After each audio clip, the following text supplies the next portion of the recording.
Now halfway through the final season of Picard, the plot thickens and lives are at stake. So continue to join us every week as we explore each episode and reveal all the details you may have missed. And please stay tuned to the end to get this special look inside this edition directly from the mouth of showrunner Terry MATALAS himself. So you don't want to miss this episode. Or that time that someone threw the Prime Directive out the window so they could snog a villager on Baku.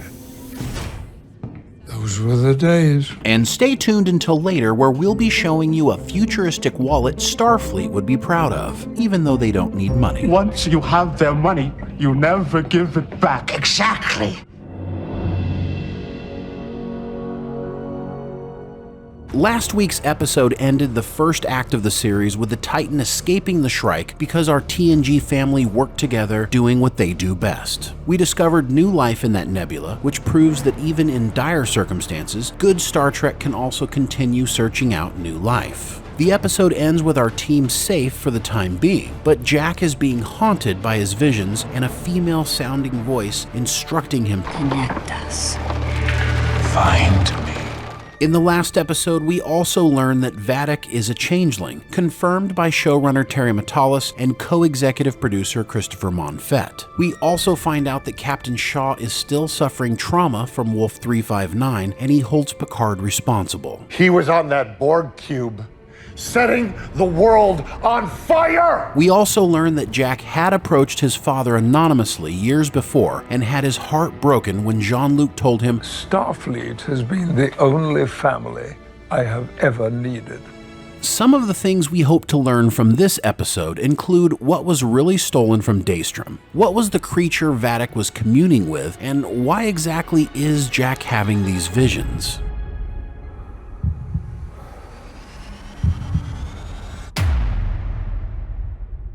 We begin this episode on the bridge of the Titan, immediately greeted with familiar Star Trek sounds and ambiance we are all familiar with. It's small things like this that put us into a Star Trek mindset and allow us to immediately escape into the story. Lieutenant Murrah asks Ensign Esmar how soon before they head home, and she tells him, You're saying all systems will be back online in the next few hours? A figure in a Starfleet uniform enters the bridge, and when someone stops him, he shoots and kills everyone on the bridge. As the focus sharpens, we see it's Jack, with a cold expression on his face. Ensign Esmar, crawling away in pain, tells Jack, I know what you really are. As vines and tendrils spread behind Jack and begin engulfing Esmar. Just as she's overcome, a teary-eyed Jack shoots her point blank as she cries out. We then cut to Jack in his quarters, standing with a phaser at his side. He realizes what he is doing and drops it to the floor. Was this a vision of what's to come? Jack looks at his shaking hands as he begins hearing voices in his head, and his eyes begin to glow red.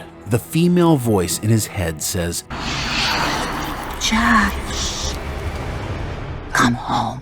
Well, this opens up a whole bunch of questions, doesn't it? Now on the actual bridge of the Titan, we are greeted with an acting captain's log from Will Riker. Acting Captain's Log, Stardate 78186.03. He recaps their situation and says they have limped back to the edge of Federation space. In the ready room, Picard is asking Riker, Shaw, and Seven how the changelings got on board the Titan in the first place. We learn something very important here. Seven tells us that every crew member passes through an imaging chamber before reporting, and that it's standard procedure since the Dominion War. This adds to Star Trek canon in a really nice way. Obviously, Starfleet would have to come up with a way to identify changelings after it was nearly destroyed in the Dominion War. Riker acknowledges Starfleet will want answers regarding the entire situation. Picard acknowledges they need to take responsibility for their actions, and in a nice professional military protocol, Riker returns the Titan to Captain Shaw. Shaw then delightfully lets them all know he's already contacted Starfleet and they're on their way. And then he reminds Seven she is going to face the music and reinstates her using his hand like a sword on either shoulder. I reinstate you. It's a nice bit of levity, but Stashwick does this in a way only his brand of acting can pull off. It seems to say, yes, we've had this great adventure, but rules are rules no matter what we've been through. And just as we're thinking, wow, this guy is such an ass, he gives them time to be alone so they can get their story straight before Starfleet shows up. Step outside so the three of you can get your bullshit story straight.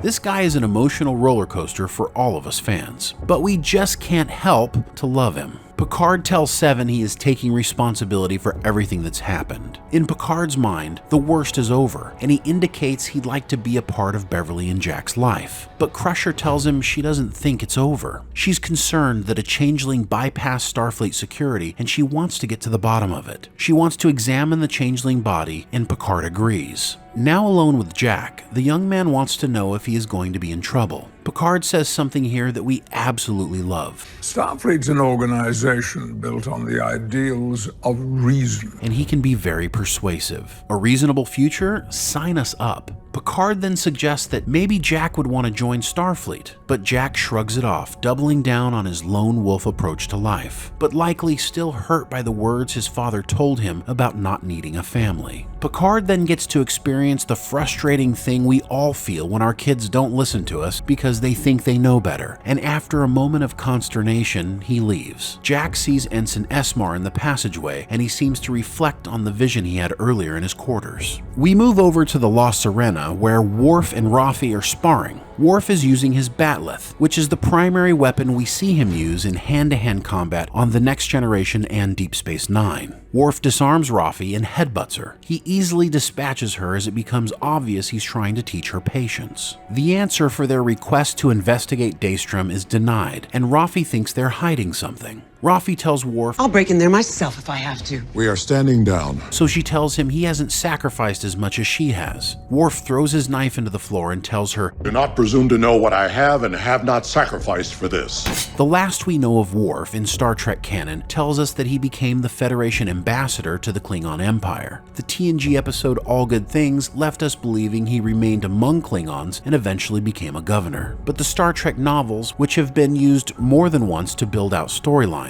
have Worf returning to the Enterprise E as the first officer and then replacing Riker when he becomes captain of the Titan. Worf then tells Rafi it's impossible to get into Daystrom without access, and since Sneed is too dead to ask, they're going to find a Vulcan named Kryn, a kingpin of a crime syndicate on MATALAS Prime who specializes in high-security infiltration. The pair then go to the crime planet looking for the criminal. Congratulations. We are now the Alphas. Meanwhile, back on the Titan, another Federation starship arrives. It's the USS Intrepid. In Star Trek lore, the USS Intrepid goes back to the original series and was crewed by 430 Vulcans during Season 2's episode The Immunity Syndrome. 400 Vulcans. The inspiration for naming a vessel the Intrepid in TOS was based on the World War II aircraft carrier USS Intrepid. The name signifies a willingness to go in harm's way to accomplish a mission of great importance. What role will it play in Picard Season 3? This is the USS Intrepid. Power down and await further instructions. They are sending over a shuttle with security officers. Picard tells Seven he may need one more favor. In the turbolift on the way to meet security, Shaw can barely contain his joy at the thought of Riker and Picard getting chewed out. It's just the right yin to the serious yang that is occurring on screen. Riker reminds Shaw that they have saved the galaxy multiple times, and then Shaw counters with several of their missteps, including crashing the saucer section of the Enterprise D, which took place on Veridian 3 during the events of the movie Star Trek Generations. He then points out the time Picard threw the Prime Directive out the window to snog a villager on Baku, of course referring to the movie Star Trek Insurrection. But Shaw isn't finished there, as he also points out the time they nearly wiped out all of humanity by creating a time paradox, calling out the TNG episode Times Square. You two have a real chicken and egg thing happening. And here we get the oft-used Picard trailer line. Those were the days. And it all suddenly makes sense. But the humor quickly comes to a stop when coming down the corridor is a familiar face none of us expected to see on this show. But before we share with you who it is, let me quickly tell you about this video's sponsor, Exter, who makes what we believe is the best wallet ever created. We just threw away our old wallets. Want to know why? Because we just discovered the most efficient smart wallet in the world. Exter has revolutionized the wallet, and we will never go back to bifold. We are so impressed. Exter wallets are super slim and sleek. They are half the size of a conventional bifold wallet. Compact and modular, they hold 12 cards or more plus cash. And that means no more stuffing that bulky, worn-out bifold wallet into your back pocket. Forget sitting on that uncomfortable lump and slide Exter into your front pocket instead. This high-quality wallet combines Italian leather, space-grade aluminum, and carbon fiber, plus it includes built-in RFID blocking to protect you from wireless theft. And you know how hard it can be to replace all of your cards if your wallet is stolen. Extra includes a tracking card to help you keep an eye on your belongings with a map, and you can even ring it for location assistance. This is the last wallet you'll ever buy. To get an extra wallet like ours, visit shop.extra.com/thepopcast. Get 25% off your order when you use code THEPOPCAST at checkout. Join the wallet revolution and upgrade your quality of life with Extra today. The ninth rule of acquisition clearly states that opportunity plus instinct equals profit. It takes a moment to recognize her, but there she is, Ro Laren, played by the lovely Michelle Forbes. It's been 29 years since we've seen Ro in a Starfleet uniform. Laren, a Bajoran, joined the bridge crew of the USS Enterprise in the 4th season. Known for bucking authority, she would become a valued member of the crew and would develop a close bond with Picard. But in the final season of TNG, she left the Enterprise to join the Maquis, who were fighting against the Cardassian occupation of their homes. In that episode, she betrays Picard's trust, and this seems to be the first time they are meeting since that happened. We then see Seven grab Jack to hide him. Back with Picard, Ro is notifying he and Riker that Starfleet wants them for questioning on possible charges of treason. The looks between Laren and Picard are unmistakable here, as we can see the relationship tension is still there today. Seven gives Jack a Starfleet uniform so he can hide in plain sight.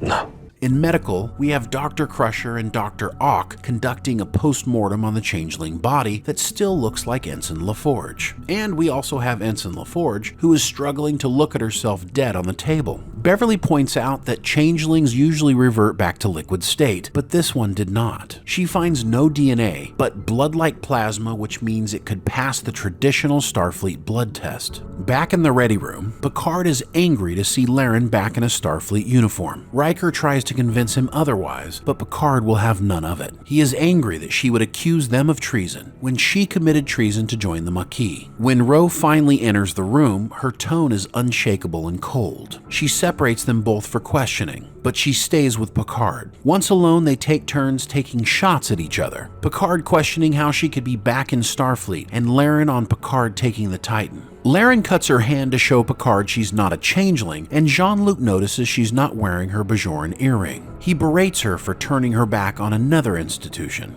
The earring is a symbol of all Bajorans' heritage and beliefs. As Ro tells Picard, "Let's talk about your son," we cut to Jack, who is having some sort of a mental episode, and hearing a female voice telling him, "Find me. Hear me. Connect us." We then see Jack walking almost like a robot down the corridor and into the transporter room. He sees crew members beaming off the ship, and in their beams he sees red vines coursing through them, and a red reflection shows in his eyes. The transporter chief snaps him out of his daze, and in some sort of fantasy, Jack kills him, but it isn't real. Back on MATALAS, Worf and Rafi are approached by the Vulcan they have been waiting for. If you've been enjoying the 12 Monkeys Easter eggs throughout this show, you will be excited to know who is playing Kryn. It is none other than 12 Monkeys regular Kirk Acevedo, who played Ramsey on the time travel masterpiece. Here as Kryn, he is rocking the Kol Ut Shan, which symbolizes the Vulcan philosophy symbolizing the elements that create truth and beauty. Kryn seems to have the upper hand as he shoots Rafi, realizing her hologram has a mobile emitter. Of course, mobile emitters go all the way back to Star Trek Voyager as a way for the Doctor to move in and out of sickbay or the holodeck. The real Rafi gets Kryn in her sights, but he is still one step ahead of them. Back on the Titan, Beverly has figured out that the dead changeling was able to completely replicate internal human organs. The changelings have evolved, and they can now be anywhere and anyone, and they would never know. Picard, still being questioned by Ro, learns from Beverly that changelings can pass the blood test, and he now suspects that Ro is a changeling. The level of emotion and depth between these two characters is breathtaking. On the way to see the dead changeling, Ro pulls her phaser on Picard and takes him into the holodeck. Picard turns the safety features off. It's nice to see how calculating and spry he is here. He feels like the Jean-Luc of old. They both think the other is compromised, and they don't know who to trust. With phasers trained at each other, they lay out their long history, and we learn that they were both heartbroken at what happened between them. Laren tells Picard Starfleet is compromised at the highest level, and she wants Jean-Luc to trust her. You broke my heart. Back on MATALAS, Worf and Rafi are in trouble. The Vulcan confirms their beliefs. Sneed was the changeling intermediary, and Kryn admits to facilitating the break-in at Daystrom. As to the questions of why a Vulcan would become a crime boss, Kryn throws logic right back in their faces. Kryn is going to make them fight each other to the death. Worf moves to take the knife, and the fight begins. Rafi stabs Worf in the stomach. Today was a good day to die. Worf falls to the ground. Back on the Titan, we hear a chortling between the two officers that escorted Ro onto the ship, which confirms them to be changelings. Still in the holodeck, Ro tells Picard, I believe that changelings have infiltrated every sphere of power at Starfleet, including key personnel. but she doesn't know how. She doesn't trust her own captain. She asks him what he knows about Frontier Day, and she is concerned that all of the ships will be there and something is going to happen. We learn there have been 12 incidents across multiple ships with changeling problems, but it's all being covered up. Picard suggests taking this to Admiral Janeway, but Ro tells him she couldn't get access. She's been turned away at every request. We then learn that Ro is Worf's handler, and he and Rafi have been working for her to get to the bottom of everything. Back to Rafi and Worf, it appears as if Worf is dead. Kryn tells Rafi that she now works for him as they drag Worf's dead body away. But suddenly Worf takes out the Vulcan's henchman, delivering the great line, Klingons never disappoint. Apparently Worf has mastered the Kahless technique of lowering his heart rate, so he was able to trick everyone that he was dead. Of course, Kahless is the first warrior king and emperor of the Klingon Empire. Kryn finally divulges that Daystrom is guarded by an AI system, but has flaws that are logical. Kryn has a device that takes advantage of the weakness, and he agrees to trade his life for the device. Back to Ro and Picard, most of the Titan crew have been transported to the Intrepid as she is telling him to take a small crew he can trust and run. Ro is heading to the Intrepid to buy him some time. She tells him with tears in her eyes that she wished he could see into her heart and understand that she did what she thought was best, and that she wished he had known her and that she had known him. It was an incredibly emotional moment, and we wouldn't hold it against any Trek fan if they were fighting back some tears in this moment, because Picard Season 3 can do that to you. Jean-Luc looks into his hand, and it's Rose Bajorn earring. Picard finds Shaw and tells the others that they have to run. He tells them Starfleet is compromised. Shaw calls for security to take Picard away, but Jean-Luc tells him sincerely, "You must trust me." We cut to Ro Laren's shuttle, where the changelings have planted a device on the floor and beamed off the craft. No one from the Intrepid will answer her, and when she looks at the device, it's identical to the one we saw attached to engineering just before the explosion on the Titan. The changelings beam back on the Titan and are looking for Jack. Ro contacts the Titan and tells them what's happened. They try to beam her off, but there is a transport inhibitor blocking them. Laren, in order to protect the Titan, moves away to give Picard a chance, and she tells him so in a heartfelt goodbye. Ro, I do see you. And asks her to forgive him as she flies into the Intrepid's nacelle, sacrificing herself. Picard is beside himself with grief, but there is no time. They try and convince Shaw they need to run. He finally understands the gravity of what is happening and leaps into action to prepare to leave. Jack is found in the passageway by the two changelings, and immediately two more beam in as well. But Jack suddenly has a flash of a vision and methodically takes out all four changelings like John Wick taking revenge on the people who killed his dog. The vines continue to grow in Jack's mind along the corridors. At first he looks cold and distant, and then he is suddenly fighting to remove the vision from his mind. The corridor changes back and Jack is himself again. The Titan makes its escape in the nick of time. Let me just say here that the ship's visuals are gorgeous. Dave Blass and his team did an immaculate job giving us a movie model feel for these beautiful vessels. Riker checks on Picard in the ready room. He shows Will Ro's earring, and Riker understands. She hid a data chip in the earring, and they see it's her entire investigation. And suddenly a transmission is coming in via the data chip, and we have Worf on the screen.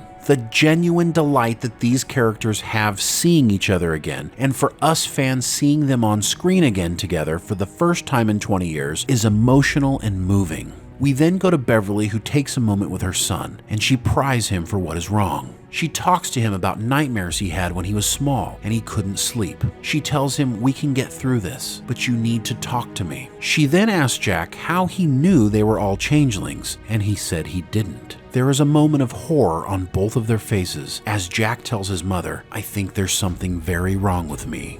Episode 5 had a level of depth and emotion we would have argued has never been seen in Star Trek.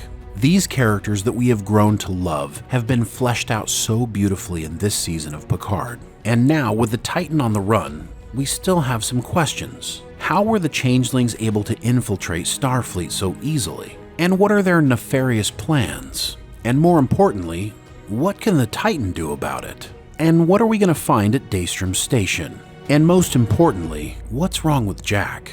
All will be revealed as the showrunner and his team leave no stone unturned and every plot point earned. How are you feeling about Star Trek Picard now that we are halfway through the final season?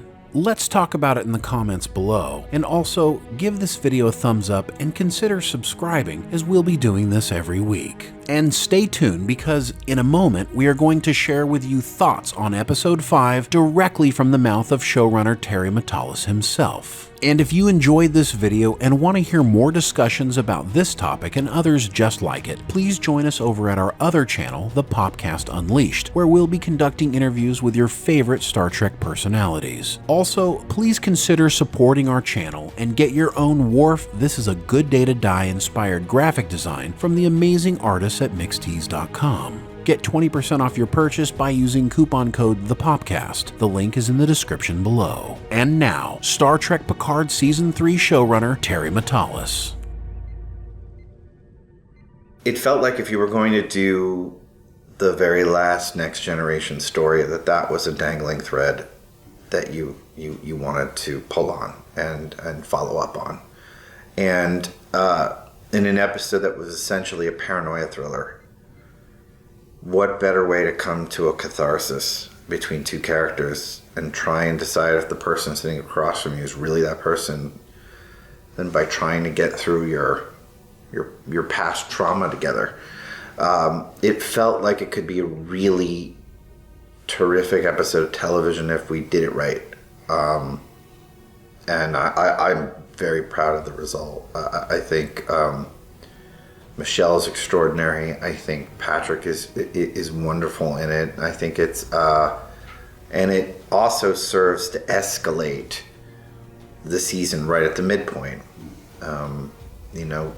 Ro dies in an effort to save the galaxy. She sends them on the mission. She gives them the blueprint for the conspiracy.